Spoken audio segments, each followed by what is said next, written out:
Hello, I'm the Mad Monk, talking about transportation in 5 minutes or less. The roots of transportation. What does it mean to get from here to there? You trying to get everywhere, or are you just trying to get somewhere?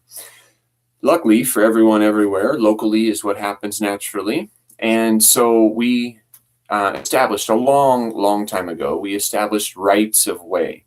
And because people started owning private property, and so we have a right of way so that we can get past somebody's property without trespassing or creating damage to our environment or stuff around us.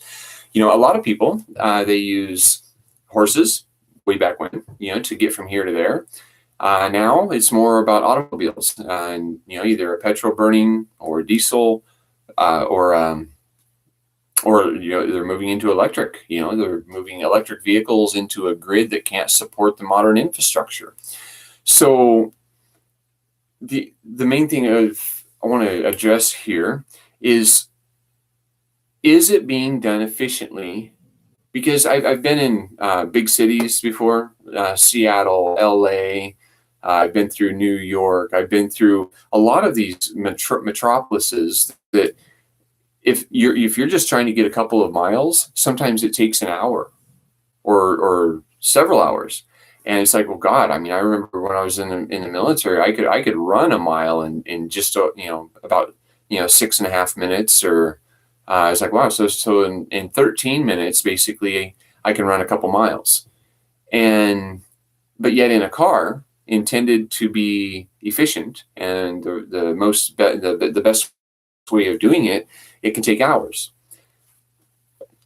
These cars, they're expensive to purchase, they're expensive to maintain, the fuel is expensive to purchase, and um, it's creating pollution, and not in the level of pollution that is it's not killing the planet, but it is contributing to the degradation of our landscapes and our air quality. But luckily there's solutions for that too, right? We plant more trees, and trees take carbon out of the air and they turn it into a physical form, and they connect it to the ground. So hydrogen is a great alternative. I think that hydrogen is one of the most plentiful elements on Earth.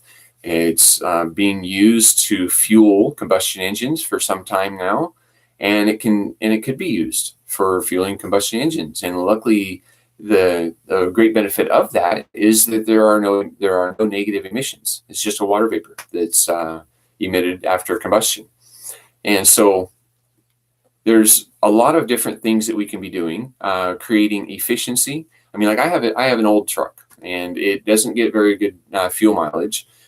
But what I do is it only actually drives it, maybe once or twice a week. I'm only driving it once or twice a week, and I'm driving it on these roads that a long time ago we used to be able to drive on for free, but now there's all sorts of fines and permission slips and rules that just are really extorting a lot of money from a lot of people.